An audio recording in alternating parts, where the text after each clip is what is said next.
Chapter 5. Work.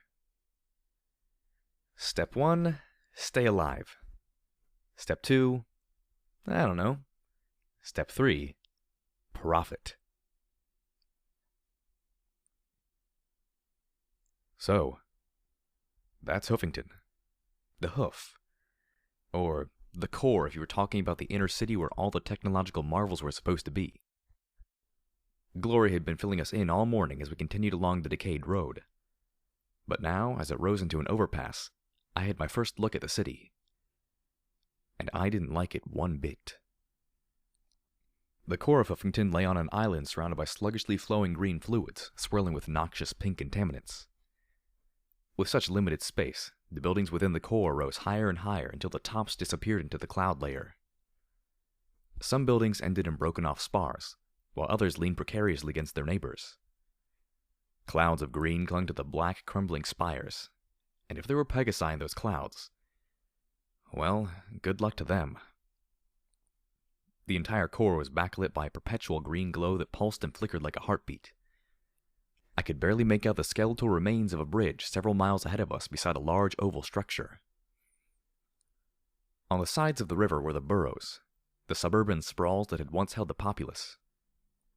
Far less resilient than the skyscrapers of Hoofington proper, they formed a thick belt of crumbling buildings and blocked roads. With the exception of the highway cutting towards the core, I couldn't see a way through it. The river flowed to the north on our left, the sprawling changing into more industrial-style buildings. To the right were more dead trees and raider territory. I could barely make out the top of a large building to our southwest. But what mattered to the three of us was the massive square building beyond the overpass. The building was surrounded by a berm of scrapped carts, sky carriages, and other debris. 4 large turrets clung to the corners, sweeping their long barrels back and forth. Bright neon lights flickered in the rainy gray weather. Megamart, they said, and beneath that in bright red paint was Finders Keepers. Unless I was mistaken, this was the headquarters of the Finders. We approached under the ominous gaze of the turrets. Each barrel seemed a match for Deus as we walked along the crumbling highway towards the gate. The half-dozen ponies looking boredly at the small trickle of traffic perked up at the sight of the three of us. "Entrance fee," a unicorn mare said as she looked over my barding. Her green hide was mottled with the oddest brown and gray splotches. "We have to pay to get in?" P21 said skeptically. 5 caps a head, 10 per Bessie. Or you can just become a finder for the discount price of 1,000 caps. Don't like it? Pick a direction and start walking," she said matter-of-factly. One of the guards looked closer at me and then broke into a grin. "Hey, Keystone. It's her. The security mare." The others took note as well and immediately started to chuckle and talk to each other. I could have found DJ Pony and punted him clear over the core. They were saying it like I was some super pony. Bottlecap wouldn't mind if we gave her a pass. The camouflage mare looked at me coolly. "So she killed those psychos at Pony Joe's. That's not so much," she said as she looked me over. I half wanted to agree with her. I also didn't want to give up any caps just to get inside. "Hey, I couldn't just let them hang out along the roads. Pretty sure you folks need them," I said as if it wasn't anything at all. But from the looks, I'd scored a win. I grimaced, not happy with the roll, but if it had saved me some money. It looked like I'd managed to say the right thing, though. "Go on in. Make sure you talk to the manager, though. She was talking about you earlier," Keystone said as she stepped aside and let us in. "Fire a weapon, and bring the wrath of gun down on you." "Nice job, security mare," P21 said once we were past, as we approached the front doors beneath the buzzing neon sign. I snorted. "Shut it!" "You can be sore about the reputation, or you can use it. Not both," P21 replied casually. I stuck my tongue out at him, much to Glory's surprise. I was surprised that the interior more resembled a junkyard than anything else. Piles and pallets of scrap lay in carefully stacked rows. There were perhaps a dozen booths with vendors hawking their wares. I saw a drum-fed shotgun and promptly started salivating. There was a crude medical clinic set up over by the pharmacy, and their advertisement of radiation purging appealed more than the shotgun. A few rows of cots served as a hotel of sorts, and there was a kitchen. Overhead rested gun, a huge cannon mounted in a ceiling turret. I didn't even want to imagine. Okay, in my imagination the sight of it firing was pretty cool, but I'd be happy putting off witnessing the reality. The thing looked like it fired I-beams. There were also probably as many ponies here as there were in Stable 99. They moved in small clumps, keeping wary eyes as they looked around. Some were obviously raiders, and I had to glance up at the gun to remind myself to behave. Most appeared to be fairly benign, talking and laughing with each other while they swapped stories and goods. 2 well-dressed fillies were escorted by a dozen bodyguards as they chattered about slumming. 6 ponies stomping in full power armor were given a wide berth as they seemed dead set on buying every grenade and missile they could get their hooves on. I felt a stab of guilt at the sight of 4 crusaders walking out with a bag full of canned goods, though at least they weren't the ones I knew. It's a regular slice of the wasteland. I wonder where the enclaves are, P-21 said, frowning as he looked at a bin full of grenades. Where do they find this stuff? Oh, all over, really. A lemon-furred, blue-maned mare answered brightly as she approached us. She had 3 bottle caps for her cutie mark. She wore a slightly off-color navy blue vest with a name tag that read, "Hello, my name is Bottlecap, your Megamart manager." Huffington had more military bases around it than any other city in Equestria on account of the enemy constantly attempting to disrupt research and development. After the bombs fell, the ordnance just sat around in hidden caches and arsenals. We paid top cap for any and all war material. Her eyes looked at my security barding and she smiled. Oh, you're the mayor who cleared the Manhattan Highway. Okay, maybe there was a security discount or something. It was the only silver lining I could see. Yeah, it's not a big deal. It just sort of happened, I said with an awkward smile.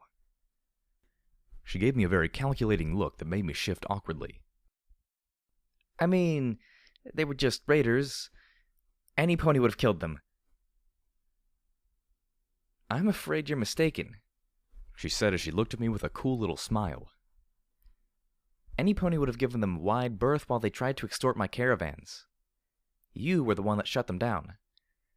Perhaps not a big deal to you, but we've lost 6 caravans in as many months. Trade to Tempony and Gutterville was down to a trickle. She reached into her vest and took out a small plastic bag filled with caps. Consider this a thank you from the finders, she said as she tossed them to me with a smile. Wow.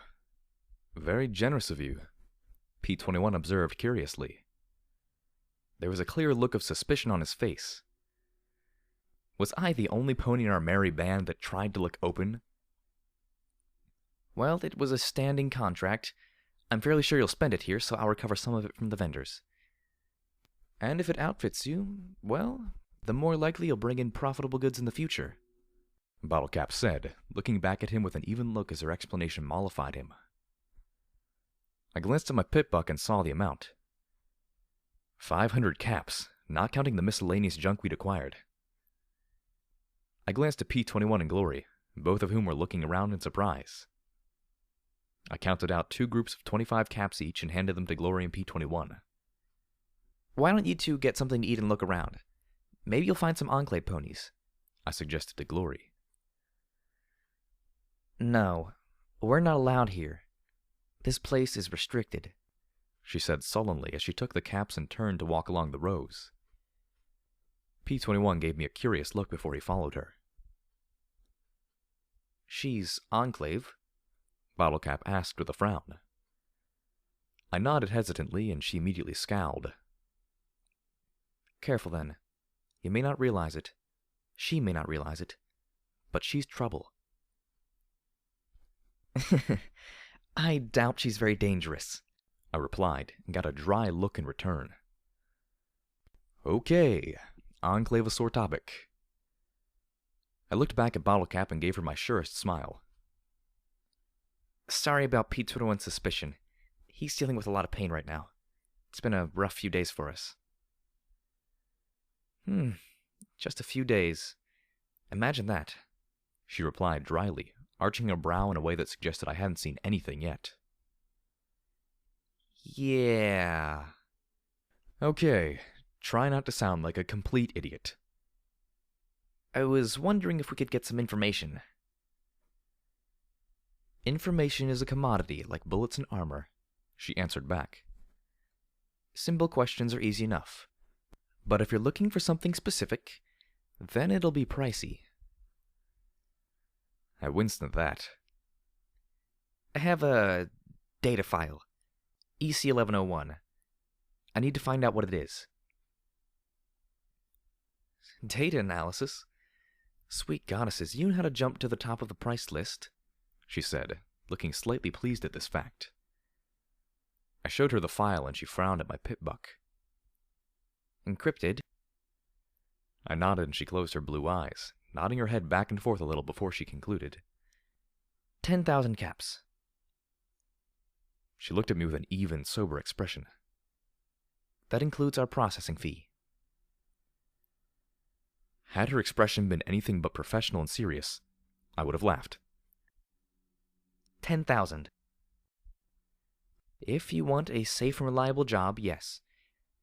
I can think of cheaper sources, but they'd more likely shoot you and take the data themselves. If you want to buy an answer, 10,000 caps, she said with a conciliatory smile. Sorry, but that's the honest answer. Great. The get the info quick plan just went swirling down the toilet. Now I needed to work on a get rich quick plan. Thanks. At least I have a number to aim for, I said with a sigh. A 5-digit number. I gave my best Nightmare Moon May Care grin. So, any suggestions on a way to get 10,000 caps? I assume you want this money relatively quickly rather than over the course of a lifetime? Bottlecap asked with an arch of her brow and an approving smile. When I nodded, she looked me over. Well, competent help always demands a price, she said as she walked to a large bulletin board that was covered with pieces of paper. Some were printed documents, but most were hoof-written. We don't just find things. We also handle ponies looking for special help. Sometimes it'll be retrieving goods. Other times it's contract work like clearing out nests of dangerous wildlife or bounty hunting. Bounties, I said as I looked over the papers. You mean killing ponies for caps? Oh yes, that can be quite lucrative, provided you don't mind letting another decide if some pony should die, she said as she pointed at a section with a hoof. Don't let the language fool you. They'll all be described as raiders, murderers, thieves, and killers, whether they are or not. Some are, some aren't. You decide. I needed 10,000 bottle caps, and in front of me, I had a wall of opportunity. Thanks. I'll have to read these closely. Actually, P21 reading them would be a safer bet. P21. I looked back at the yellow mare. One last question. My friend was injured a few days ago. It's really hurting him and he's going to need some substantial healing. More than just a standard healing potion. Magical surgery is almost as expensive as data decryption and analysis. She regarded me for a long moment. However, west of here is the Fluttershy Medical Center. If there was something salvageable, it would be there. The upper floors haven't been thoroughly looted or explored. It's a difficult place. But shy of going to the Ministry of Peace's hub in the core, I can't think of any place it would be available. Thanks, Bottlecap. Don't thank me, security. I just gave you direction. You're the one that actually has to do the work. Good luck, she said as she walked off, hailing 2 ponies encased head to hoof in metal armor with some impressive multi-barreled hardware strapped to their sides. Welcome, Steel Rangers. Missiles, grenades, or 5mm ammunition today. So they were the Steel Rangers? Well, it was good to know Deus wasn't the only one packing cannons. I stopped by the clinic, where prices were scratched out on a busted slab of blackboard and chalk. Patchwork, 50 caps. Rad purge, 100 caps. Teeth pulled, 10 caps each. Worm and parasite removal, 25 caps. Ask about our stock of drugs, certain to pick you right up. Specials, dash, 75 caps. Amputations in under a minute or half off.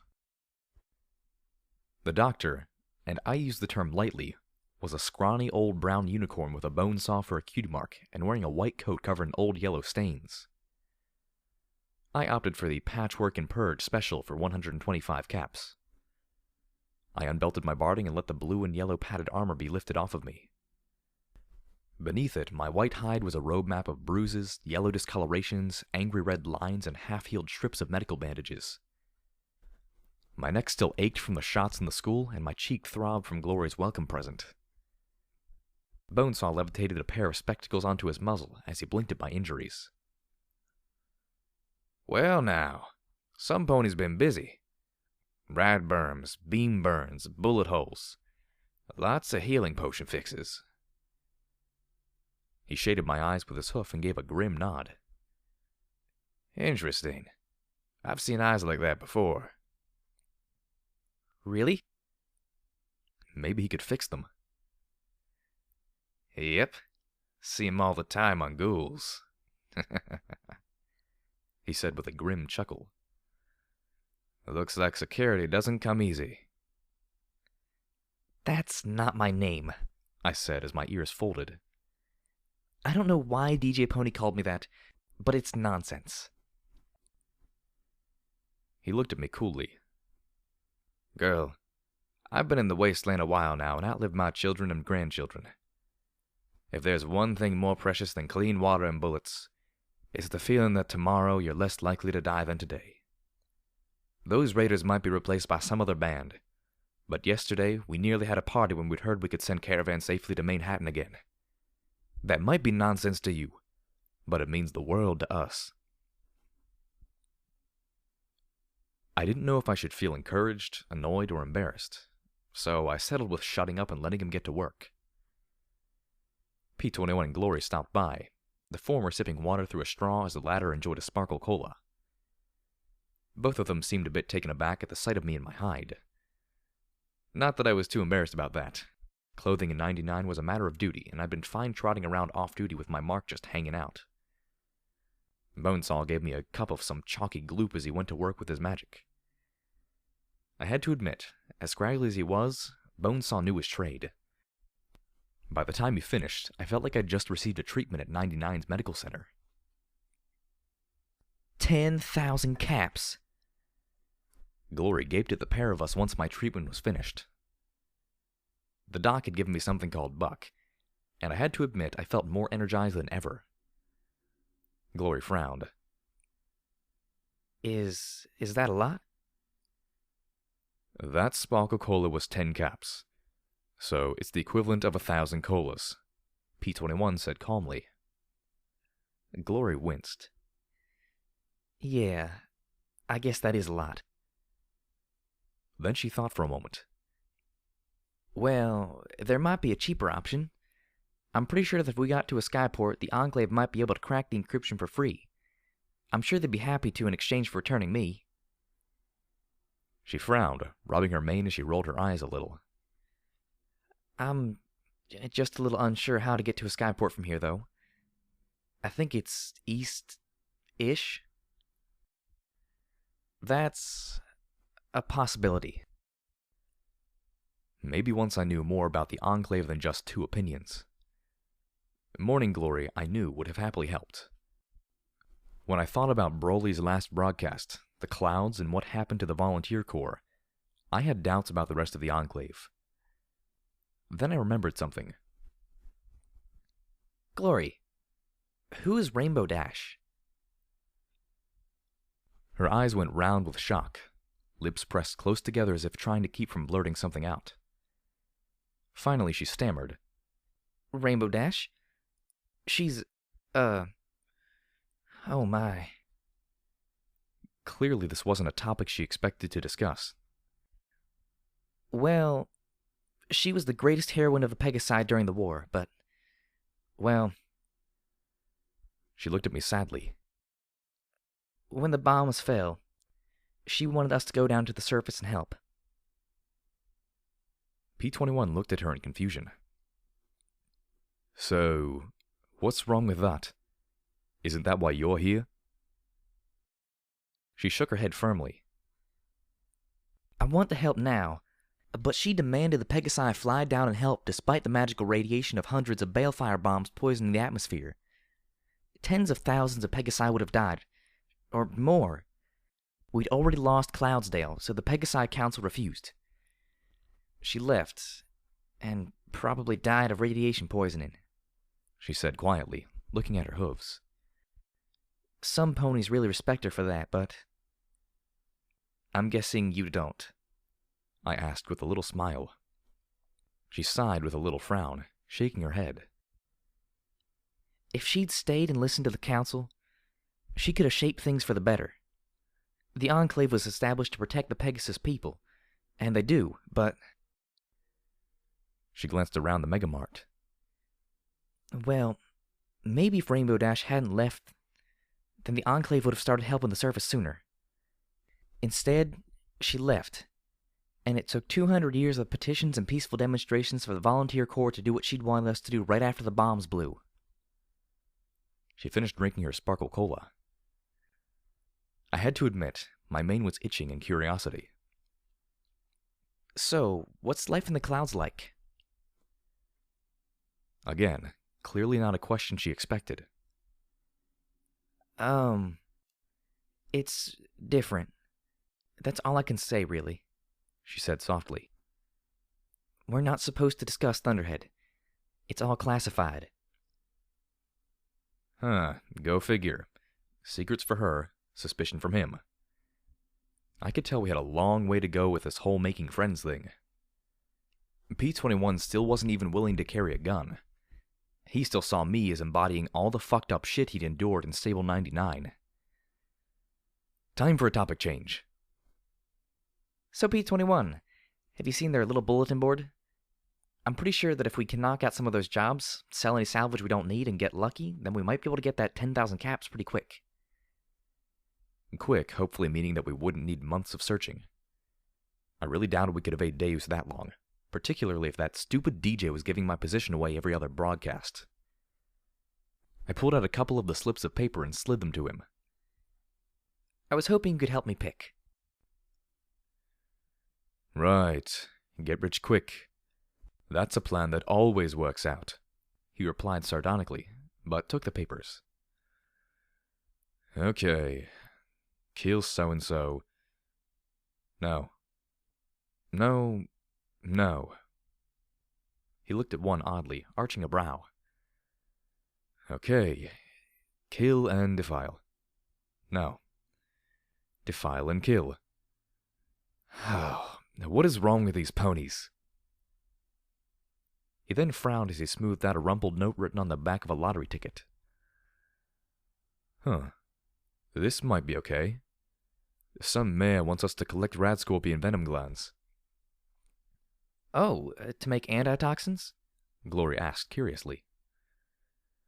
Casserole, P-21 answered with a small roll of his eyes. Glory mouthed the word in bafflement as P-21 went on. Apparently they're delicious and nutritious. She's paying 25 caps each. 600 caps if we bring her 20. Apparently there's a pit west of here that's full of them. What's a rad scorpion? I asked, glancing at Glory. Well, I heard they're like scorpions, only bigger. Great. So what's a scorpion? I asked with a crooked little smile. Clearly, she wasn't used to facing my level of professional ignorance. A bug. Well, technically an arachnid, but... I stomped my hoof, cutting her off. Ah, bugs. I can kill bugs.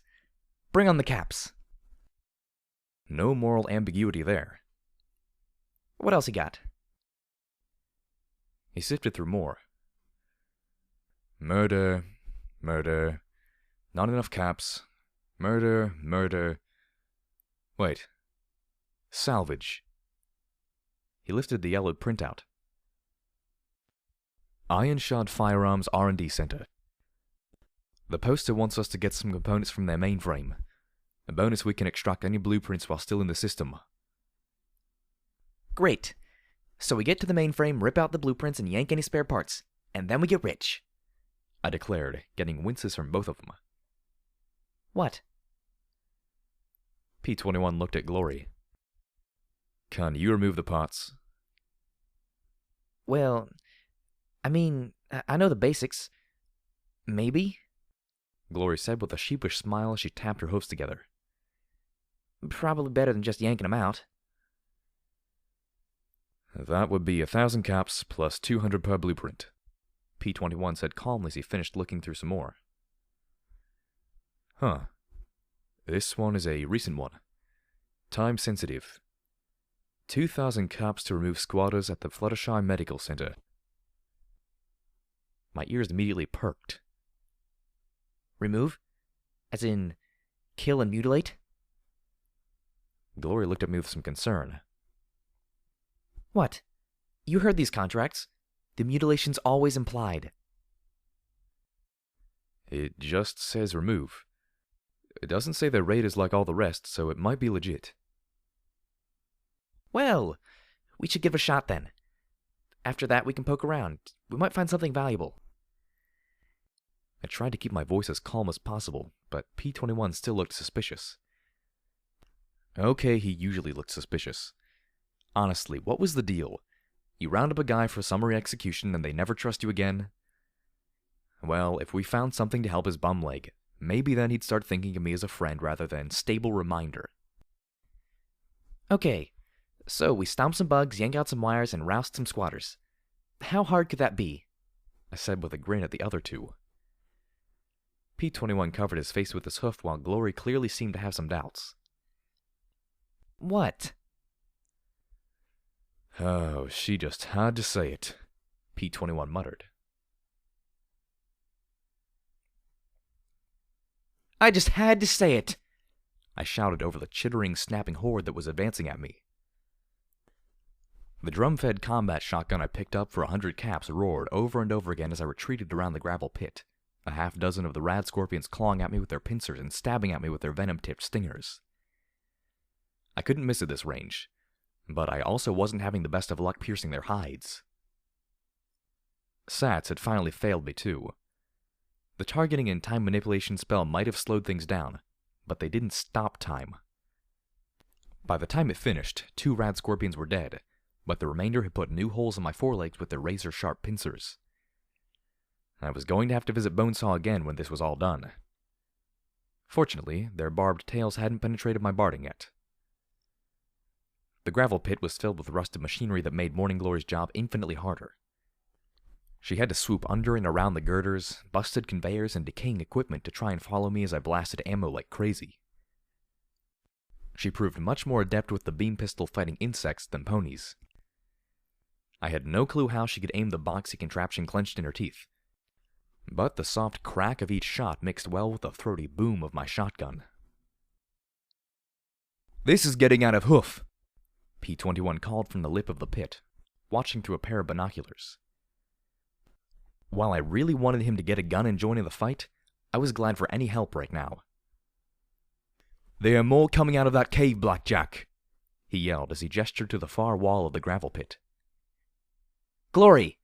I yelled, leaping aside as one got close enough to jab me with its stinger. It was with some satisfaction that my return shot took its tail off. Now, if it just didn't have claws, pincers, or razor-sharp mandibles... "Flash 'em!" The small Pegasus blushed furiously, but the term was appropriate enough. The rad scorpions didn't seem to know how to attack a flying enemy.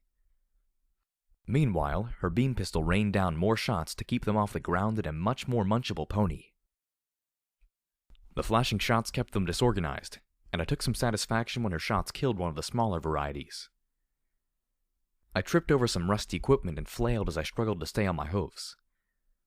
One of the rad scorpions pounced, and I rolled onto my back while kicking all 4 hooves to try and keep its nasty pointy bits out of myself. Fortunately, I didn't need my hooves to fire my gun. I floated the barrel right to the scorpion's head. A single shot transformed the head into a spray of green globules and shattered chitin. If I could just keep them off of me, this could be easy. They didn't seem to realize the shotgun was the real threat, not me. I kicked the corpse off, and the remaining rad scorpions shied aside long enough for me to get my hooves under me.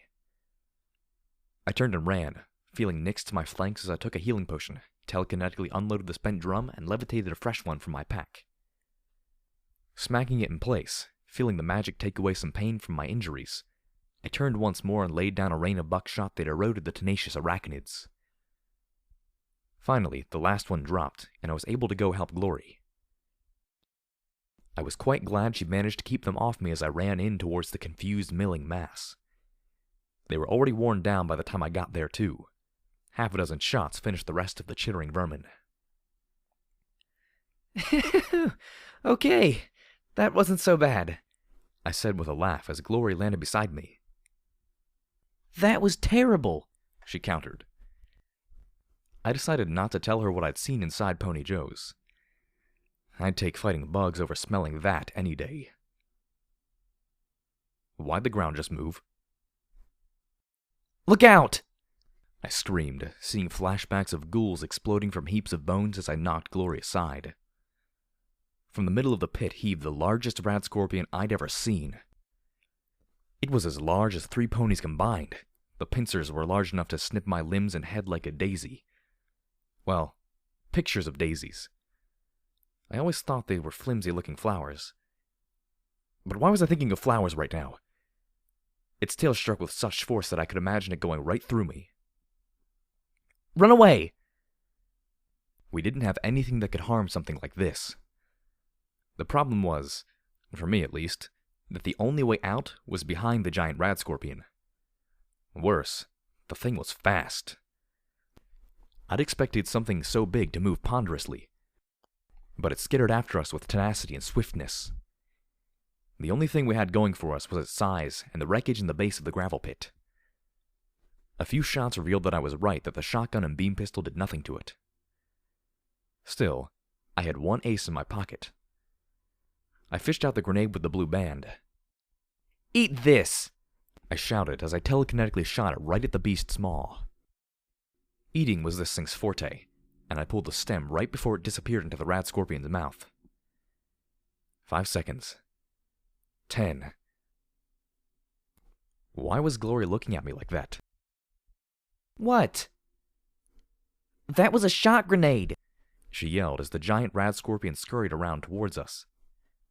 A what? It only works on robots, she screamed at me.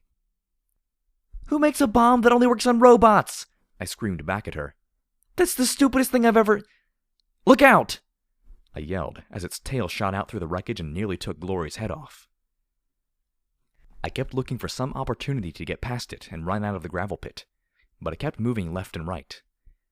I could only fall back as it moved me towards... the cave. Oh, hell no. It's hurting us. What? It's pushing us back towards the hole. And once in there, I seriously doubted I'd last long. Let me fly you out, Morning Glory yelled as the giant rad scorpion was tangled in some rusty cabling from a steam crane. There weren't enough words to express my skepticism, but then there also weren't enough words to stress how much I really didn't want to be in that pit. If you think you can, I said as it scurried towards us. I felt her bite the back of my barding behind my neck and felt her hooves hook into my straps. Her wings beat furiously, and I was stunned as we slowly rose up into the air. Rising, good. Slowly, not so good. The giant rad scorpion jumped up on the side of the steam crane and snapped its tail out. Morning Glory cried out as its barbed tip bit deeply into her flank, and gravity returned with a vengeance. Had I fallen to the ground, I probably would have broken something vital. Instead, I landed on the top of the huge steel crane. I looked back to see Morning Glory fluttering down to the floor of the gravel pit. The rad scorpion turned and started to scuttle towards her. I saw a teal filly torn in two before my eyes. No! I bellowed as I ejected the drum and slammed in a fresh one. I only had a dozen or so slugs. They'd do the job, or it wouldn't matter. I jumped from the roof of the crane and landed right in the middle of the giant monster's back. Crouching low on the middle of its heaving back, I triggered sats as I pressed the barrel against its tail. The slugs tore into the meaty appendage with a spray of sour yellow flesh and greenish-black ichor. A third shot severed the tail entirely, and more importantly, made me its first priority. I jammed my front hooves into the groove in its armored carapace, feeling my limbs squeezed almost to breaking as it bucked and squirmed wildly. Its claws weren't quite agile enough to simply pluck me off, so instead it swept the claws back and forth over its back to knock me loose. I ducked my head down, gritting my teeth as I waited for sats to recharge enough to chance a shot. I locked in a blast that caught the rad scorpion at the base of the pincer and took it completely off. When it finally flipped over on its back to scrape me off, I kicked free and rolled in the loose gravel, screaming as I rose to my hooves and charged the monster. I wanted every remaining slug to matter as I closed to point-blank range and opened fire. It attempted to shield itself with a claw, and I had just enough charge and sats to target that limb as well. The shotgun's roar stretched out as the black pincer spun off in a slow arc. Die! Die, die, die! I screamed again and again as I pulverized its head with my remaining 3 slugs. Finally, I reversed the spent weapon and smashed the butt against whatever goop might have constituted a brainstem. I didn't stop until it did. In fact, I might not have stopped even then if P-21 hadn't yelled to snap me out of it. Ow, ow, ow, ow. Morning Glory whimpered as she limped over to us. No offense, but I'm really starting to dislike the surface. Join the club, I remarked, then saw their looks. I was splashed almost head to hoof in rad scorpion bits. P-21 gave Glory one of our healing potions, but even though the hole in her flank right above her sunrise cutie mark closed, she still didn't look so good. Are you okay? I asked her. Yeah, sure. I'm just a little lightheaded. Hope it's just blood loss. I'll be fine, she said as she took a seat. When we get back, I'm going to find you some decent armor, I promised. That uniform you've got is worse than useless. I had no idea what constituted rad scorpion poison gland, but apparently P-21 did. He and Glory went from scorpion to scorpion collecting them. Looked like we'd be making that bonus. Meanwhile, I headed over to the cave. More of a pit in the wall, really. Dozens of bone and other debris filled the cavity. Mostly earth and unicorn ponies, but there were 2 picked over Pegasi too. I took the time to sift through with my telekinesis and was rewarded with an assortment of ammunition. 2 energy cartridges, a hoof-sized energy drum called a micro-magic cell, and a workable bolt-action rifle. I also found a Crusader's cape. There wasn't much of it left, but I still saw the rearing white filly on the stained blue patch.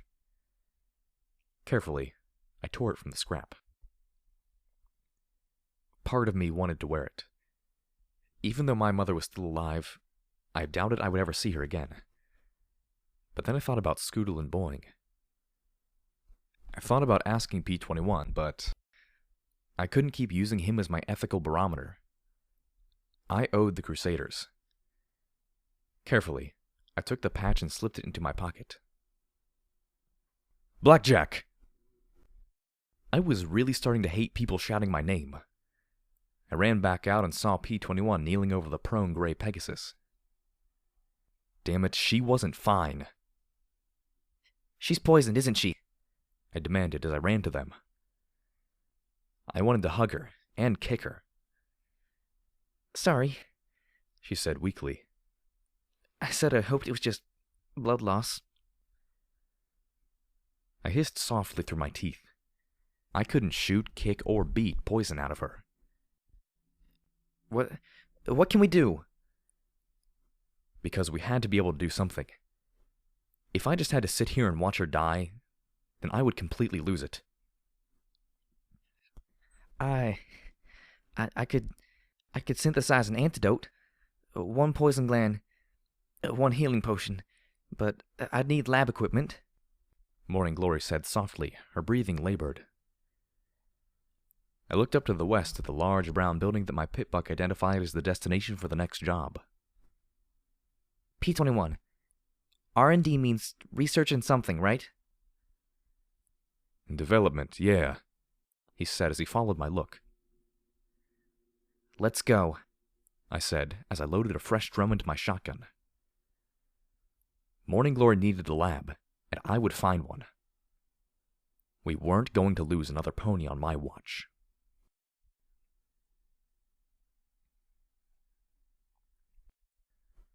Ironshod firearms. I could have worked for these ponies. I really could have. Just looking at the faded pictures of firearms sitting over desks was enough to make my insides moist. Especially at the sight of the clip-fed IF-88 Iron Pony combat shotgun. Now that was a glorious-looking weapon. Still, I had no time to admire their works when it seemed like every automated turret and row Bronco sentry was out to render us into glue.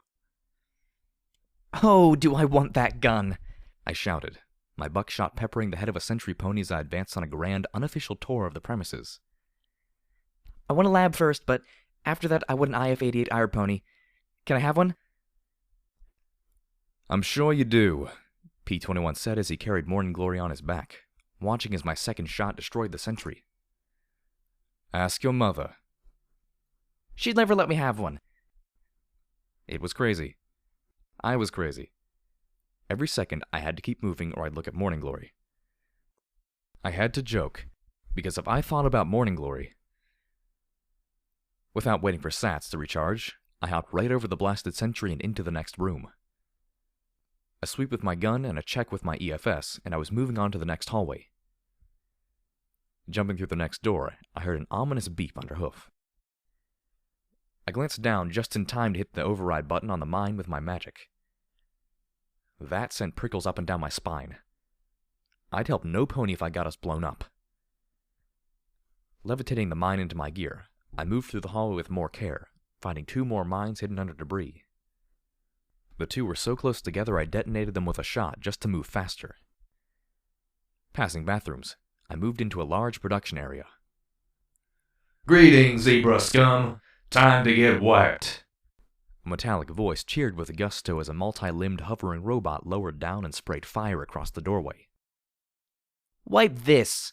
I shouted, the moment's levity leaving me feeling raw as I moved under the bot, firing into the levitation talisman built into its base. With a sizzle of sparks, it collapsed behind me, and I finished it off with some more bullets to the central processing matrix.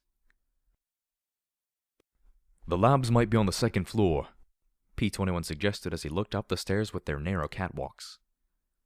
What kind of pony designs places like this? Still, we'd only seen offices and this manufacturing space on the 1st floor. I'll take her, I said as I carefully transferred her from his back to my own. She felt like she was burning up. That was good. I'd take feverish and alive over cold and stiff. Using my telekinesis to hold her in place, I ran up the steps as fast as I dared. For once, something went our way. Passing through a door, we found ourselves surrounded by lab equipment. And spent shells. Lots of spent shells. I almost dropped Glory as my hoof skidded beneath me. There were reloading benches, work tables, and lab equipment. Some of it was smashed, but... That's the stuff you need, right, Glory? Glory. I gave her a telekinetic slap. Glory! She stirred and looked around in a daze, muttering softly. No, I don't want to do this anymore. Her pupils were unfocused as she stared around. No more weapons. Please. Glory, Antidote. You said you can make one. I gave her a little shake. Antidote? Why? Wouldn't make any sense. It'd need to be an antibiotic. She muttered weakly. I gave her another slap and relaxed a little as her eyes focused on me. Stop slapping my face. You Shot my face. Tell us how to make an antidote. I said as P-21 checked the lab equipment and burners. Poison gland, mixed with the type A or B healing potion. Simmer, filter the extract. Inject. She murmured in a daze. Please tell me you just understood that. I asked P-21. I think so, he said as he got to work. He dug through his bags and extracted a used needle, sterilizing the tip on a burner flame. Did you get the impression she's more than just a good-intentioned idealist? I don't care. She helped us. We're going to help her, I said sharply as he worked. This was not the time to bring this up with me. But... Enough with your suspicion, I yelled as I rounded on him. Right now, she needs our help. I know you don't trust any pony, but we are going to do this. Clearly, my outburst shocked him. I took a deep breath and sighed. Look, I know she's Enclave. I know she says she wants to help. I also know I'd love to see what the sun is really like. But letting her die isn't an option for me.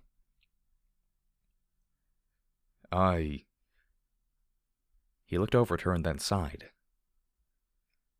I wasn't going to let her die. Why do you trust her? You trust every pony. Watcher, Bottle Cap, even the Crusaders. Morning Glory. You even trust me when I've told you that I want to shoot you. I looked at him as he worked to mix the gland and the healing potion. I don't know. I can't help it. I just accept people until they try to kill me or hurt some pony else. Maybe it was an effect of 99. There was no real chance for guile there. Every pony knew every pony, and even deep secrets were common enough knowledge. The closest you came to deception was bluffing at poker. With the exception of the overmare, I probably knew the dirt and flaws on 100 different mares in 99. I just believe that ponies are more likely to help each other than screw each other over. He chuckled softly. Just what the wasteland needs. An optimist. I sighed and rolled my eyes. P-21. I meant it, he said seriously, surprising me. He instructed me to fill the syringe since my magic was a touch more precise than his mouth and hooves. Once filled, we injected it into her leg. A minute later, she shuddered as her breathing deepened. You frustrate me, annoy me, and sometimes scare me half to death. But you also impress me terribly from time to time. So does that mean next time I talk to Watcher I can tell him we're friends? I asked with a smile. Closer to friends, he said as he held his hooves a millimeter apart. About this much. I laughed and shook my head. Okay. Good to know that I'm making progress. I sighed as I finally returned to actually paying attention to my surroundings. There were a number of red marks on my EFS. I'm going to go clear the lab and see if I can find the mainframe. Right. Don't try and take any parts out of it, he said with a half-joking, half-serious smile. I proceeded further into the lab, kicking brass and shotgun hulls with each step. I had to admit, I was glad no pony had made it here before us. There was a veritable cornucopia of ammunition up here. I passed by ammo crates with handgun, shotgun, and rifle ammunition. Several of them had markings I'd never seen before. Red, orange, green, blue, and black bands. And here I had a number of sentry robots to try them out on. Red proved to be some sort of incendiary that seemed rather futile. An orange shotgun shell, on the other hoof, exploded on contact like it were a grenade. Perhaps not so large, but still impressive. Green just splattered some sort of goo all over the metal. Then I fired a blue shell at a turret. There was an electric flash, and then the turret just stopped. I looked skeptically at the disabled device, and then at my gun. At first, I'd been impressed. And then a minute later, the damn thing powered back up again, and I had to disable it the old-fashioned way, with buckshot. Black simply fired a bunch of tiny sharpened nails that bounced right off the armor of the few remaining sentries. I got to one door and immediately froze. I could feel the tingle in my skin even before I could hear the clicking of the pip-buck on my foreleg. Whatever was behind the locked door, I could live with the mystery. Finally, I cleared the last turret and discovered an office. Dr. Trottenheimer, research lead, was written on a tarnished plaque on the front. Inside were a safe and terminal. I'd leave them to the more reliable hooves of P-21. A unicorn skeleton sat in the chair, an unusual pistol on the floor next to it. As I looked, however, I noticed the bones appeared wrong. Like his skull was made of wax and left too long near a heating duct. The hole in the skull didn't look blown out, but instead appeared melted. I reached out with my magic and carefully lifted the gun. I'd never seen its like before, but something about it made me squirm. I put it in my duffel bag. Most ominously, perhaps, my pip-buck identified it simply as Trottenheimer's Folly. Then, I looked at the wall the exit wound pointed at. Like most buildings in the wasteland, Ironshot Firearms R&D was ridiculously over-engineered. I might not know the first thing about construction, but there were some walls with 3 inches of armored plate squeezed inside a foot of reinforced concrete. It was made to withstand missiles. So when I walked to the hole in the wall, I could only stare through the glassy hole that passed through the armored office and the exterior of the wall beyond that. I glanced back at Dr. Trottenheimer's corpse, then looked back at the hole. What the fuck kind of bullet had done that?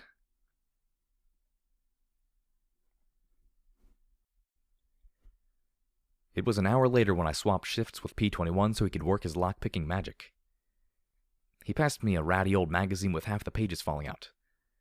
Apparently it was some kind of cookbook, though it had some pretty odd articles like Plastic Explosives and You and How to Pinkie Pie Foil the Prance Bombing, 3 Theories. Glory's breathing had slowed and deepened, and it was a few minutes after P-21 left that she finally opened her eyes. Alive? She asked quietly. Does this look like the afterlife? I said with a snort. Yeah. We flipped a bottle cap and it landed on Carrot Up, so we had to save you. I said with a flippant grin. You flipped? A joke, I explained. Don't Enclavers joke? I asked, arching a brow. It's just Enclave ponies, Blackjack. Not Enclavers. Morning Glory looked away. And no, I don't suppose that we do, she said as she slowly sat up, holding her head with her hooves. Ow. Ow. Headache? Stupid question. I fished in my bags for a bottle of Sparkle Cola and levitated it to her, deftly flipping off the top and pocketing it. She smirked as she held it in her hooves and took a drink. So, you said some things while you were out of it that made P-21 curious. Instant evasive look. Not good. Worse, she looked upset. I did? Something about no more weapons? I mean, I just found it ironic given the nearest lab we found was a munitions laboratory. But P-21 was a little more curious, I said softly, hoping to coax her into opening up a little. She closed her eyes, looking away. I don't want to talk about it. Oh, that's fine. Just fine. P-21 wants to shoot me for reminding him of home, but he doesn't want to talk about it. She did something with weapons in the Enclave and doesn't want to talk about it. I'd give my left leg for some pony without a dark and troubled past. Just, if you ever do, I know that I'd be glad to hear it, I said as I rose, leaving her to her sparkle cola. I didn't have a choice, She said to my back, softly. Excuse me? I looked back at her with a politely curious expression. She stared down at the fizzy carrot-flavored water. I didn't have a choice. In the Enclave, if you have aptitude, you're encouraged to accept training and assign a job in your field. She sighed and closed her eyes. My aptitudes were in technical engineering and medical procedures. I never worked on anything critical, but there was always talk. Talk about how something could be weaponized. Talk about how something could be used for Enclave security. She looked back at the bottle. I didn't like it. So you couldn't just quit. Gee, looks like Stable 99 wasn't so unique after all. I could, but it would have been complicated. I could tell she wasn't going to elaborate past that. So I transferred into the volunteer corps, got my 2 weeks training, and came down here. I gave a crooked smile. You know, someday I'd really love to hear about life in the Enclave. Compare notes and all that. I can't. Please. It's not that I don't want to. She said softly. She stared at her hose. It's that I can't. If they ever found out I broke that protocol, I have family. Her lavender eyes begged me to understand. They be investigated. There'd be inquiries. My sister might lose her job. My father would certainly be disgraced. I can't talk about it. Not about Thunderhead or what I did there. Nothing. She covered her face in her hooves. It's not that I don't want to tell you. I just can't, She said as she gave a snotty sniff. I felt that if I pushed right now, I could make her crack. My mane itched just right to get some solid answers. Instead, I sighed and brushed my magic along her purple mane. Don't worry about it. I get it. And I'll tell P-21 to drop it as well. So it looked like I'd be putting up with secrets for a bit longer. I rose and stretched. Finish that off and do me a favor. Take 3 or 4 of those glands and mix them up to make a few doses of antidote. I'd like to avoid doing this again. She smiled and nodded. Sure, we wouldn't get the full bounty, but I'd live with that. We might not live without it. I'm going to go find P-21. Find out if he needs any help. I had no idea how I was going to help him crack terminals or locks, but hey. It sounded better than saying, I'm useless unless there's something to shoot. Leaving her to recompose herself, I headed back to the doctor's office. While I walked, I levitated out the pistol. I'd never seen its like, and the design was absolutely bizarre. I couldn't find a place for a clip, so it couldn't be an automatic as I assumed. The caliber was huge, almost as big as my horn. It seemed as if the pistol had been armored.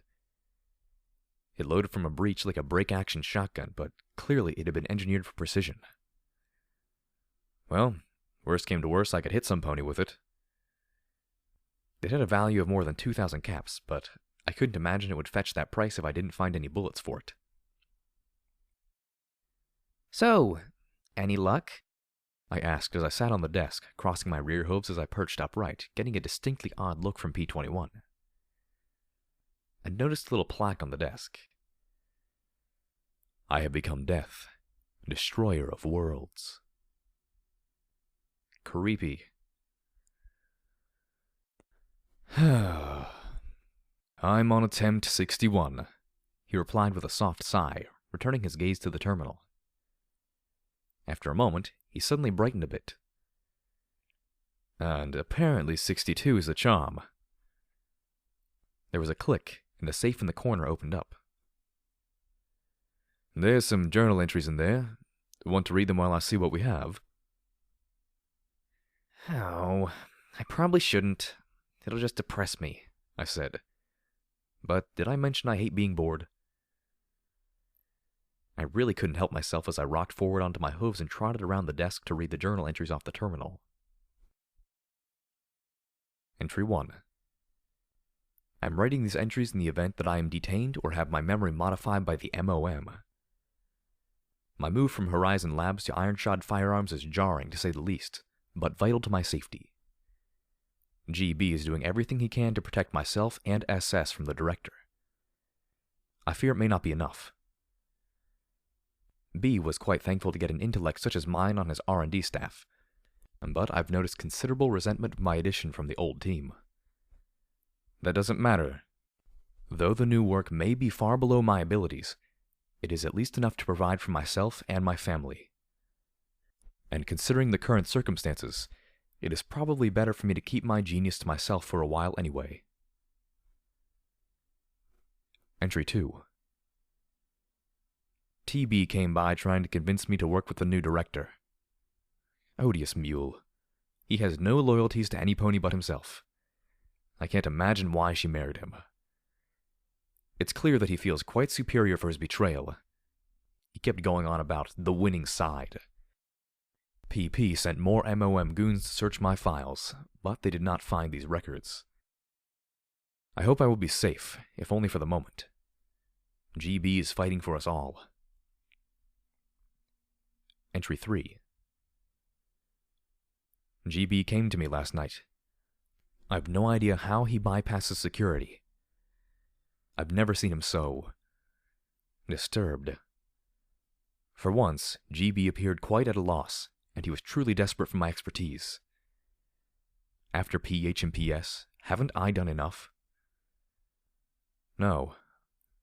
For him, for his faith in believing in me when none would, I owe him this. He swore it would never be used on PL or PC. He said the most peculiar thing. There are greater threats. I am uneasy, but I will do this for him. Fortunately, I've grown quite adept at keeping secrets from my loved ones. This would only worry them, and the less they know, the safer they'll be from the MOM. Entry 4. I fear that my security may be compromised. Another conspicuous visit by the director again. He may be quite amiable, but I cannot allow him to sway me. He promised me a transfer to the MAS if I agreed to work with him. It was tempting. I was destined to work with the greatest forces known to pony kind, not to make bullets. As glorious as it would be to work under TS again, I had to decline. The director was quite put out. Entry 5. GB has provided the metal, flux, and cores necessary. As I am working for a firearms manufacturer, I craft the devices in the shape of bullets and guns. It is true enough to their function. I warned GB of the risks, but he was quite dismissive. I'm not certain of him anymore.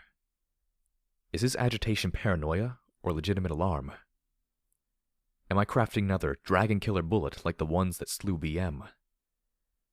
I do not know any longer. Fourleaf wants me to spend more time at home. She says the girls miss me terribly. I hope that after this, things will finally settle down.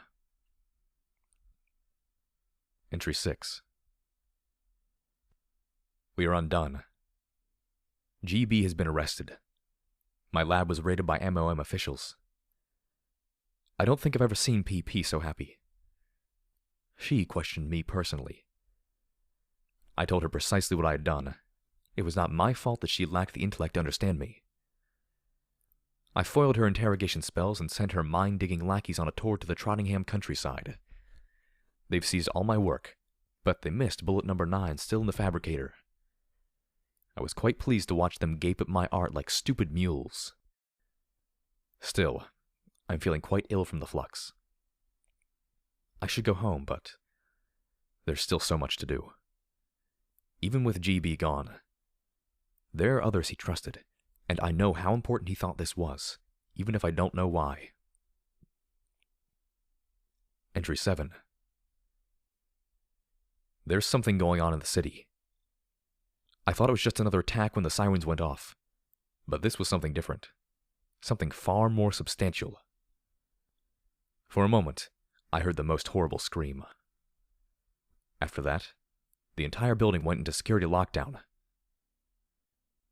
I can't leave my own office for fear of being vaporized by our own security ponies. There is no line out of my office. I suspect something quite terrible has happened. I fear the illness from flux contamination is progressing. Entry 8. There is no more waiting. No pony is coming. I'm not going to wait days for flux contamination or dehydration to claim me. The BGP and 1 BBP. Ironic. So much work and sacrifice for it these past weeks. So much concern for the vitally important need GB never bothered to tell me the details of. And this will be its first and only use. I've decided to rename it Trottenheimer's Folly. I'm sorry, Four-Leaf. You always said I was an unlucky pony. I don't know about unlucky, but I feel that I have been incredibly stupid. If anyone should ever discover this hidden log, please know that I always endeavored to serve Equestria with diligence, dignity, and honor. If by some chance my family should read this, know that Daddy is sorry. Farewell. Okay, well, at least I was right about one thing. It had depressed me. Also confused me out of my horn. I looked at the hole blasted through the wall and floated Folly in front of me. No shell casing remained in the breach. What do you think did this? I couldn't think of anything that could have caused that kind of damage.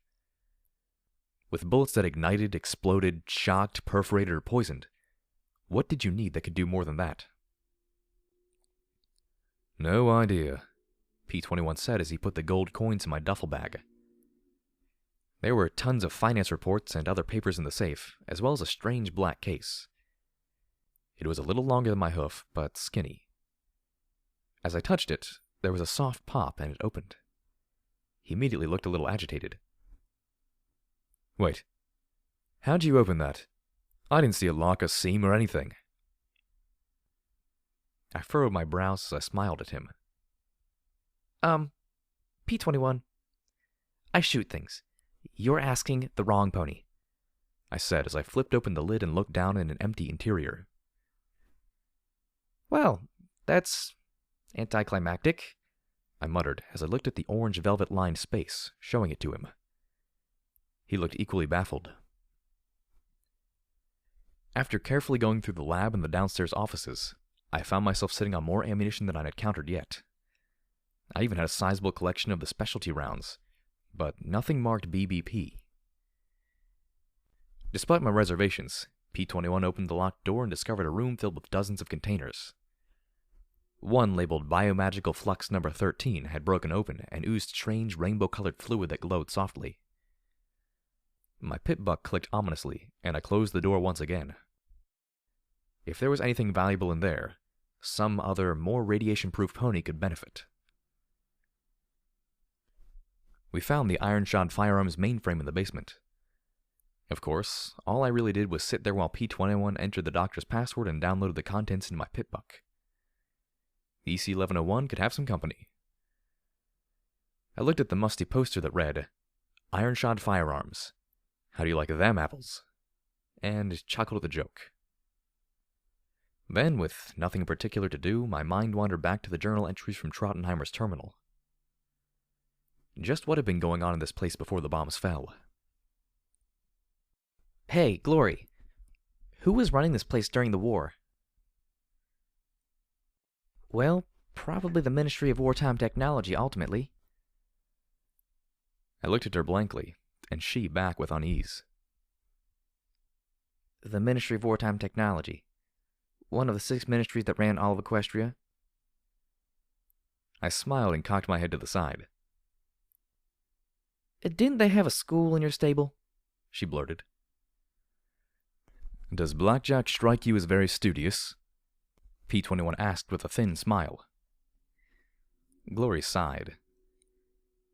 Well, in a nutshell, the ministries ran the war effort. There were 6 of them, and the Ministry of Wartime Technology was in charge of Equestria's private companies, particularly defense contractors. The ministry mayor of the MWT, the pony who ran it, was Applejack. Glory supplied as she peered into the guts of the machine. I don't really know much about her personally, I'm afraid. There was apparently plenty of friction between her and the ponies under her, though. Half of Hoofington was probably connected to the MWT in some way. Ironshod, Roe Bronco, Flash Industries, Aegis Security, Boom Incorporated. They were all developing weapons for the war effort.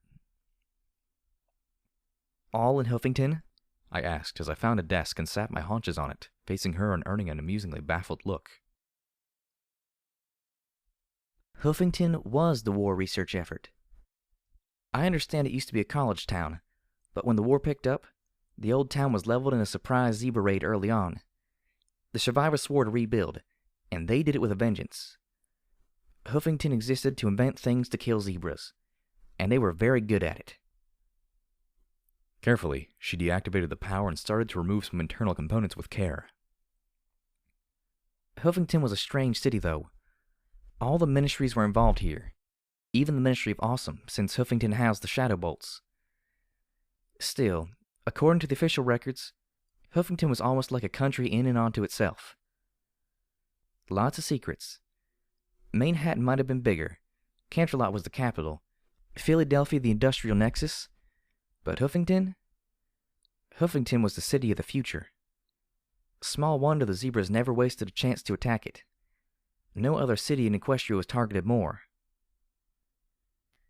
And then everything blew up, I commented softly. Along with the future.